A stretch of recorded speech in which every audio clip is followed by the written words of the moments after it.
Advocate Abu Hena Razzaqi, সমাজের প্রতিটি স্তরে দুর্নীতি ছড়িয়ে পড়েছে, রন্ধ্রে রন্ধ্রে দুর্নীতি। তো এর দায়টা আসলে কে নিবে? এই দায় থেকে কি আমরা বের হতে পারবো? কি মনে করেন আপনি? না, বের হতে পারবো কি পারবো না সেটা তো আরেকটা ব্যাপার। আপনি চট করে তো এখান থেকে বের হওয়া যাবে না। আপনি একটা জিনিস যদি লক্ষ্য করেন যে আপনি মেডিকেল কলেজে ভর্তি হইতেছেন, অনেক মেডিকেল কলেজ স্যাংশন দিছে। একটা মেডিকেল কলেজে ভর্তি হতে গেলে নিচে 15 লক্ষ, উপরে 25 লাখ 30 লাখ টাকা লাগে। একবারও কি প্রশ্ন করছে গভর্নমেন্ট, মানে সরকার, যে এত টাকা কেন লাগবে? Number one. এবং এই মেডিকেল কলেজের স্যাংশনটা যখন দেয় তখন কিন্তু প্রচুর টাকা তারা খেয়ে ফেলে, সেটাকে রিকভারি করে। এবং এই রিকভারি যখন করে, এটা লোড পড়ে কার উপরে?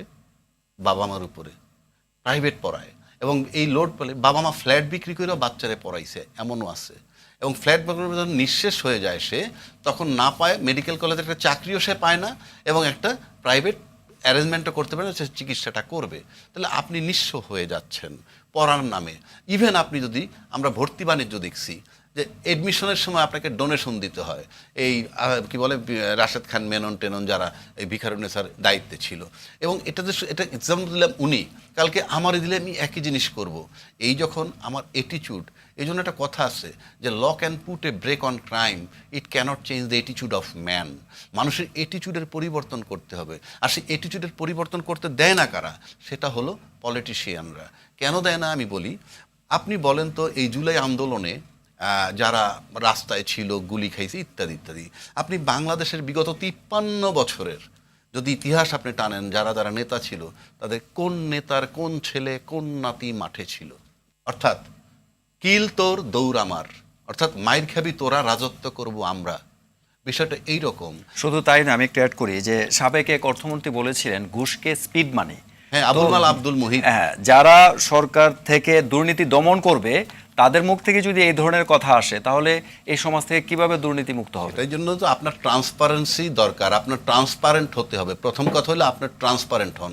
সেখানকার মন্ত্রী, প্রধানমন্ত্রীও বলছে আমার পিয়ন 400 কোটি টাকার মালিক, এবং নির্লজ্জের মতো বলে।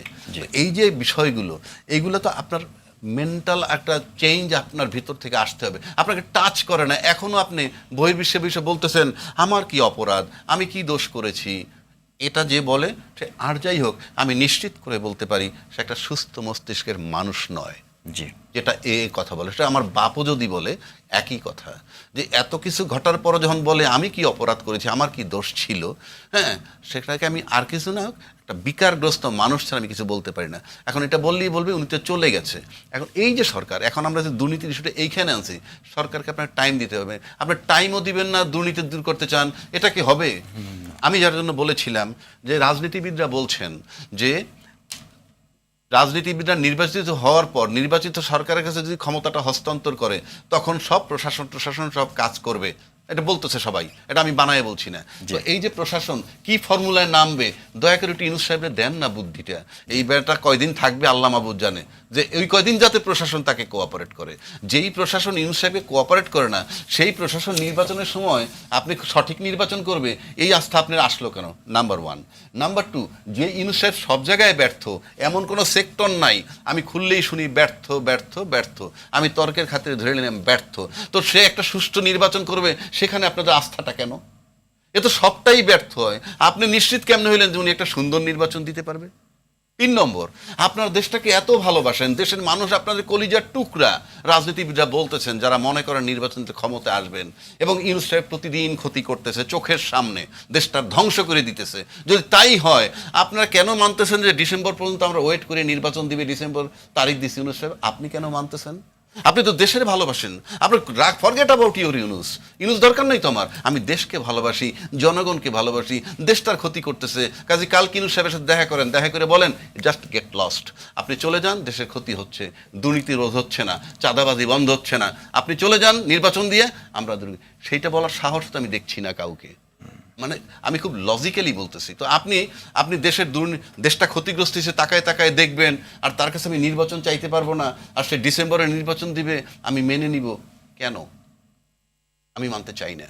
আমি ব্যক্তিগতভাবে বলবো, যদি রাজনীতিবিদরা বলতে পারে যে হ্যাঁ অমুক একজন আছে XYZ, ইউনূস সাহেব গেলে গিয়ে সে চালাইলে ভালো হবে, তা তো আলহামদুলিল্লাহ, আমরা ইউনূস সাহেবের রিকোয়েস্ট, জাস্ট গো। 2 নম্বর আসেন, ইউনূস সাহেব যেটা করছে সেই চ্যালেঞ্জটাও কেউ করতেছে না। ইউনূস সাহেব বলছেন যে আমার এখানে যখন সবাই আসে তখন আমার সাথে ঐক্যমত্য আসে, আর আমার এখান থেকে চলে গিয়ে যে যার কথা বলে, এটাও একটা পলিটিক্যাল দুর্নীতি। এবং উনি বলছেন, এই কথাটা তো কেউ চ্যালেঞ্জ করে নাই যে ইউনূস সাহেব মিথ্যা বলতেছেন, নাম্বার ওয়ান। নাম্বার টু, আপনি যদি আসেন, ইউনূস সাহেব উনি বলছেন সংস্কার সংস্কার কিন্তু আমরা সবাই মানি, আমরা বলতেছি সংস্কার কিছু করব। আজকে আমরা একটা বার্তা পাইলাম যে সংস্কারটা করবে কে?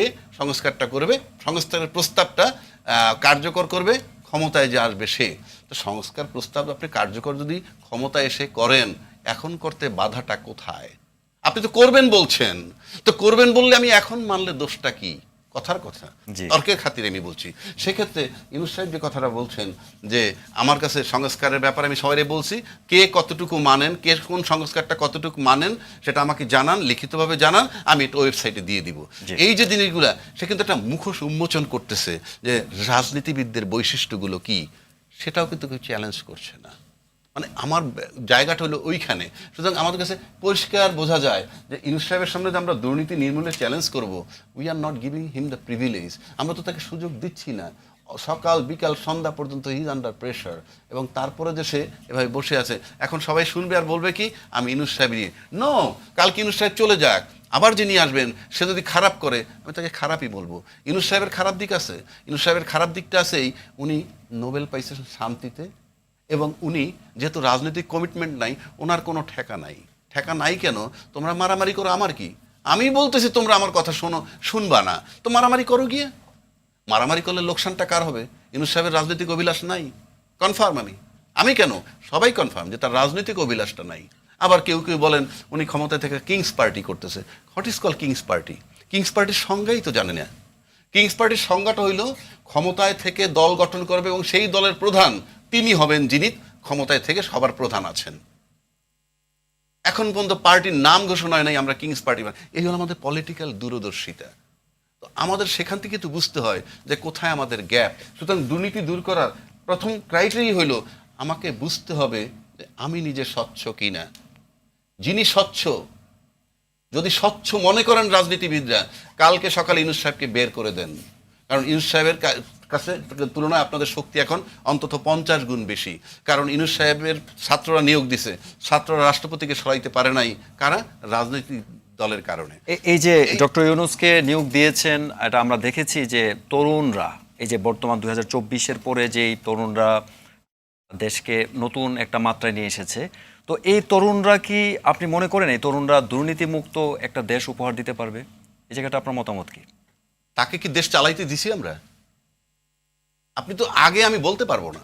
এখন যদি বলেন, এখন আমি এটাও শুনি ছাত্ররা তদবির বাণিজ্য করে, ছাত্ররা গাড়ির মালিক হইছে। হ্যাঁ, তো আপনি একজন প্রধানমন্ত্রীর পিয়ন যদি 400 কোটি টাকার মালিক হয়, যিনি নাকি রাজনৈতিক পরিবারের, রাজনীতি বুঝে, রাজনীতির ঘরে পয়দা, রাজনীতি বলতে যা বুঝে এ টু জেড তারা বুঝে, তো তাগো পিয়ন 400 কোটি টাকার মালিক হয় কিভাবে? আজকে আওয়ামী লীগ যে সমস্ত জায়গা থেকে চাঁদাবাজি করতো, টাকা পয়সা তুলতো, সেই জায়গাটা খালি আছে কিনা ওটা আমাকে বলেন। সেই জায়গাটা যদি খালি না থাকে, তাহলে আপনি শুধু ছাত্রকে ব্লেম দিচ্ছেন কেন? ছাত্রগুলোর অবস্থা হয়েছে কি জানেন? আমরা বলি ছাত্রদেরকে বেয়াদব, আমরা বলি আমি ছাত্রের পক্ষপাতী না, ফর গডসে। আমি কিন্তু যখন যেটা জেনুইন সেটা বলি। যেমন আমার ছেলে আমার খুব ইন্টেলেকচুয়াল কথা বলে, খুব ইন্টেলেকচুয়াল বুদ্ধি দেয়, খুব ম্যাচিউরড কথা বলে। না, আমরা ব্লেম দিচ্ছি না, আমরা বলছি যে তরুণদেরও দায়িত্ব রয়েছে, কর্তব্য যে দুর্নীতিকে মোকাবেলা করা। ওই কর্তব্যটা কতটুকু পালন করতে পারবে? সে তো নিধিরাম সর্দার, তার কাছে কি আছে? জি, বাস, দে আর ট্রাইং। ওকে, এখন আমি বলতেছি কোনটা? আমার সন্তানকে আমি ইন্টেলেকচুয়াল বলি, যে আমার এমন বুদ্ধি দেয় যে আমি তার বুদ্ধি ফলো করি, এবং আমার বন্ধুদেরকে গর্ব করে বলি আমার ছেলে কিন্তু খুব মেধাবী, আমাকে এই অ্যাডভাইস করে, এবং তাকে ফলোও করি। কিন্তু ঠিক একই অ্যাডভাইস যখন আপনার ছেলে আমাকে করছে, তখন আমি তাকে বলছি ইসরে পাকা। আরও 2বার যদি রিপিট করে, তাহলে তাকে বলতেছি বেয়াদব। তার মানে কি? আপনি যুগ পরিবর্তন হয়েছে, আপনাকে বুঝতে হবে। বাংলাদেশ এখন এমন একটা জায়গায় গেছে, আপনাদেরকে চিন্তা করতে হবে। শেখ হাসিনা পতন হয়েছে 5 তারিখ, কোশ্চিনকালে কল্পনা করে নাই আজকে যারা বড় বড় রাজনীতিবিদ, তারাও স্বপ্ন দেখে না এসে চলে যাবে। তার মানে হচ্ছে সে যখন চলে গেছে, যাওয়ার সময় তার সমস্ত শক্তি ছিল, আর্মি বলেন, পুলিশ বলেন, রাজনীতিবিদ বলেন, সমস্ত অর্গান তার ছিল। তা সত্ত্বেও যখন পালাইছে, তাহলে আপনাদের প্রত্যেককে এখন বুঝতে হবে যে কারো পজিশন স্থির নয়, it can be change at any moment. দেশ সেই জায়গায় গেছে, সেটা হলো প্রথম অর্জন। জি। দ্বিতীয় অর্জন, তার আগে যদি একটা অর্জন বলি, আমরা শেখ হাসিনার যে রোষানলে ছিলাম, সেটাকে সরানো হইল সবচেয়ে বড় বিজয়। বাংলাদেশে ওই রকম একজন মহিলা আগামী 100 বছরও আসবে না, যাকে আমি মিন করি ফিমেল ভার্সন অফ হিটলার। তো এইরকম একজন মহিলা, এটা তো বাংলাদেশ সবচেয়ে বড় বিজয়। আপনি হাজার এই বিজয়টা কিন্তু তরুণরা এনেছে। অফকোর্স তরুণরা এনেছে। এখন কেউ কেউ বলেন যে হ্যাঁ, সবাই আমরা দলমত নির্বিশেষে ছিলাম, কিন্তু আপনি যদি যুদ্ধের মাঠে যান এবং যুদ্ধের মাঠে যাওয়ার পর দুইটা থাপ্পড় দিছে একজন, আপনি ফেরত চলে আসেন, আইসা বলেন গেছিলাম, দুইটা থাপ্পড় দিছে, আমি চলে আসছি, যুদ্ধ হইল? হয় নাই।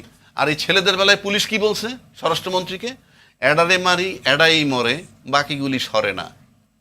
You see the difference. আপনি থাপ্পড় খেয়ে চলে আসছেন, আপনি আন্দোলন করেন, আর ওনারা এডারে মারি এডা মরে, বাকিগুলি সরে না। পার্থক্য আছে না? এক। দুই, বলতেছে যে জুলাই আন্দোলন সবাই করছে না। ইয়াস, আমরা সবাই করছি, ক্রেডিট নিতে চায় তারা। জুলাই আন্দোলনের ক্রেডিট তারা নিতে পারবে, তাদের নেওয়ার অধিকার আমি মনে করি যারা পট পরিবর্তন হলে বিপদগ্রস্ত হবে। হিসাব সহজ। কালকে যদি আওয়ামী লীগ আবার ক্ষমতায় আসে, তর্কের খাতিরে বলছি, জি। তাহলে বিপদগ্রস্ত হবে কারা? আপনি নোট করেন, যারা বিপদগ্রস্ত হবে তারাই আন্দোলনের কিং, আর যারা বিপদগ্রস্ত হবেন না তারা কিং নয়। এটাতেই আপনি ভাগ করে ফেলতে পারেন জি। জুলাই আন্দোলনের নেতৃত্ব কাদের।